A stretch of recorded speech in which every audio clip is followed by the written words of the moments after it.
চৰণ গানৰে গুঞ্জন আধুৰণ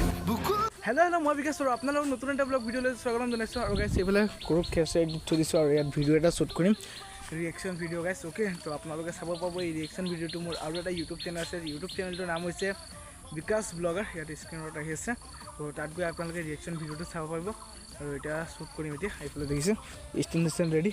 আৰু যিহেতু মই হেডফোনটো আনিব পাহৰি গৈছিলোঁ এইফালে ভণ্টিয়ে লৈ আহি আছে এয়া আৰু এতিয়া ভিডিঅ'টো শ্বুট কৰিম গাইছ আপোনালোকে মোৰ ইউটিউব চেনেলত গৈ চাব যিটো মই ৰিয়েকশ্যন কৰিম এতিয়া সুৰাজ এক্টৰ এটা ক্ৰিয়েটাৰ আছে তাৰে ভিডিঅ'ত এটা ৰিয়েকশ্যন দিম অ'কে গাইছ তো গাইছ এয়া ভণ্টিয়ে হেডফোনটো আনি দিলে আৰু ভণ্টিয়ে যায় এইফালে আৰু গাইছ লাষ্টলৈকে চাই থাকক এই ব্লগটো আৰু এতিয়া মই ৰিয়েকশ্যন কৰিব গৈ আছোঁ তোমাৰ সুৰাজ এক্টৰ বুলি এটা ইউটিউব চেনেল আছে তাৰে পৰা ভিডিঅ' এটা উঠাম আৰু তাতে ৰিয়েকশ্যন কৰিম আপোনালোকে চাব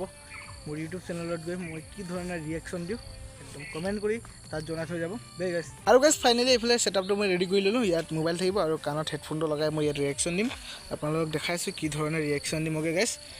লাষ্টলৈকে বনি থাকক মোৰ ব্লগত চাব পাব মই কি ধৰণৰ ৰিয়েকশ্যন দিম কেনেকৈ অকণমান ক্লিপ কাটি মই ইয়াত লগাই দিম বাৰু মই কি ধৰণে ভিডিঅ'টো ক্ৰিয়েট কৰিছোঁ গাইছ অ'কে আৰু পূৰা ভিডিঅ'টো চাবৰ কাৰণে আপোনালোকে মোৰ ইউটিউব চেনেলত যাব ইউটিউব চেনেলটোৰ নাম হৈছে বিকাশ ব্লগাৰ আপোনালোকে গৈ চাব তাত পূৰা ফুল ভিডিঅ'টো আপলোড হৈ গৈছে গাইছ যদি সেই চেনেলটো আপোনালোকে ছাবস্ক্ৰাইব কৰা নাই যদি ছাবস্ক্ৰাইব কৰি দিব অতি সোনকালে আমি 20K ছাবস্ক্ৰাইবাৰ কমপ্লিট কৰিব লাগিব সেই চেনেলটোত গাইছ অ'কে আৰু গাইছ এতিয়া বলক ইয়াত বহিলে একদম ধুনীয়াকৈ ৰিয়েকশ্যন ভিডিঅ'টো শ্বুট কৰোঁ ফাইনেলি গাইছ ভিডিঅ' শ্বুট কৰি হৈ গ'ল আৰু ফাইনেলি আপলোড হৈ গ'ল আপোনালোকে গৈ চাওক ভিডিঅ'টো গাইছ অ'কে আৰু এইফালে আমাৰ ককা কিবা কয় নেকি ককা ক'ত যায় অঁ তো গাইছ এতিয়া ভিডিঅ' বনাই থাকোঁ তেনেকৈ ৰাস্তা দি মানুহ আহি থাকিলে মানে লাষ্ট লাগে সেইকাৰণে মানে ভিডিঅ'ত লৈ লৈছোঁ গাইছ অ'কে তো গাইছ আমাৰ ফাইনেলি ভিডিঅ'টো আপলোড হৈ গ'ল আপোনালোকে গৈ চাওক গাইছ আৰু মৰম দিয়ক আৰু ফাইনেলি এতিয়া গৰুলৈ যাব লাগিব যিহেতু সন্ধিয়া হৈ আহিছে প্ৰায় 5:30 মানে বাজিলে এতিয়া বলক গৰু চৌনি বান্ধো আৰু প্ৰথমতে এতিয়া চকীটো আৰু ষ্টেণ্ডটো থৈ আহোঁ যিহেতু গৰুটোৰ লগত লৈ গ'লে গৰুৱে যদি দৌৰ মাৰি দিয়ে গাইছ ষ্টেণ্ড তোৰ গা ভাই 700 रुपया चूना लग गया तो गैस बोलो प्रथम ষ্টেণ্ডটো আৰু চকীটো থৈ আহোঁ ঘৰত তাৰপিছত গৰুকেইটা আহি নিম গাইছ অ'কে এতিয়া বলো এই চকীটো আৰু ষ্টেণ্ডটো থৈ আকৌ আহি আছোঁ গৰুকেইটা নিবৰ কাৰণে অ'কে গৰু চৰু বান্ধিলে ব্লগটো এডিট কৰিব লাগিব যিহেতু আপোনালোকে কালি ৰাতিপুৱা 8টা বজাত ব্লগটো চাব পাব দেই গাইছ ব্লগটো 8টা বজাত মই আপলোড কৰিম কালি ৰাতিপুৱা অ'কে সোমবাৰ দিন হ'ব আহি দেওবাৰ শ্বুট হৈ আছে ব্লগটো আৰু ফাইনেলি এইফালে গৰু চৰু বান্ধি দিলোঁ আৰু এইফালে ভাইটিক চকীটো দাঙিব বিচাৰি আছে কিন্তু দাঙিব পৰা নাই ইয়া অকণমান দাঙে আৰু থৈ দিয়ে পূৰা দাংচোন চাওঁ পূৰা দাং গাইছ কাম নাই তো গাইছ বলক এতিয়া মই এবাৰ দাঙি চাওঁ গাইছ অ'কে গাইছ এইটো 15 কেজি মান হ'ব মোৰ হিচাপত গাইছ আৰু গাইছ মই কেইবাৰ মাৰিব পাৰিম আপোনালোকে চাই থাকক দেই গাইছ এইটো ভিডিঅ'টো লাষ্টলৈকে এটা হাতত দাঙিব পাৰিম নাই আগত আপোনালোকক দেখাই লওঁ দেই কালে চাওক গাইছ দাঙি দিলোঁ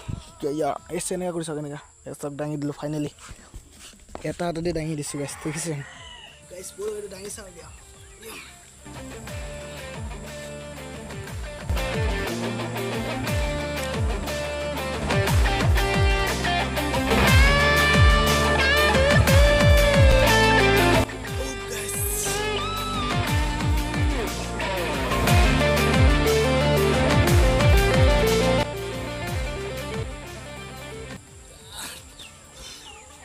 গাইছ ভাগৰি গ'লোঁ গাইছ এইফালে চাওক ভাইটি এইটো দাঙি দেখাচোন বাৰু এইটো দাঙিব পাৰিবি নাই এইটো দাঙিব পাৰিবি নাই অ' ভাই দাং দাং এইটো দাঙিব নোৱাৰ তই হা দে মইতো দাঙি চাওঁ ক'ত দেচোন দে এইফালে দুটা হাতে নহয় এটা হাতে দাঙিছা দে মই এটা হাতত দাঙি দেখাই দিছোঁ দে এইফালে দে চাওক গাইছ এটা হাতত দাঙি দিলোঁ গাইছ এইটো দি গাইছ প্ৰায় 50 বাৰ প্লাছ মাৰি দিম গাইছ এইটো দি অ'কে সি কিন্তু এবাৰো দাঙিব নোৱাৰা কি হ'ল এবাৰো দাঙিব নোৱাৰা যে হা আহিছে গাইছ মইতো মানে এবাৰত 50 বাৰকৈ মাৰি দিব পাৰিম এইটো দি এইটো প্ৰায় 3 কেজিমান হ'ব গাইছ অ'কে 3-4 কেজি এনেকুৱা এপ্ৰ'চ হৈ যাব ৱেইট 50 বাৰ প্লাছ মাৰি দিম মই ই হাঁহিছে আৰু ইয়াৰ পূৰা বেমাৰ হৈ গৈছে গাইছ ভিডিঅ' চিডিঅ' শ্বুট কৰিব পৰা নাই কমেডি ভিডিঅ' এইবিলাক চাই দে এবাৰ এয়া পূৰা চৰ্দি পাই গৈছে পানীত ভিজিছে আৰু গাইছ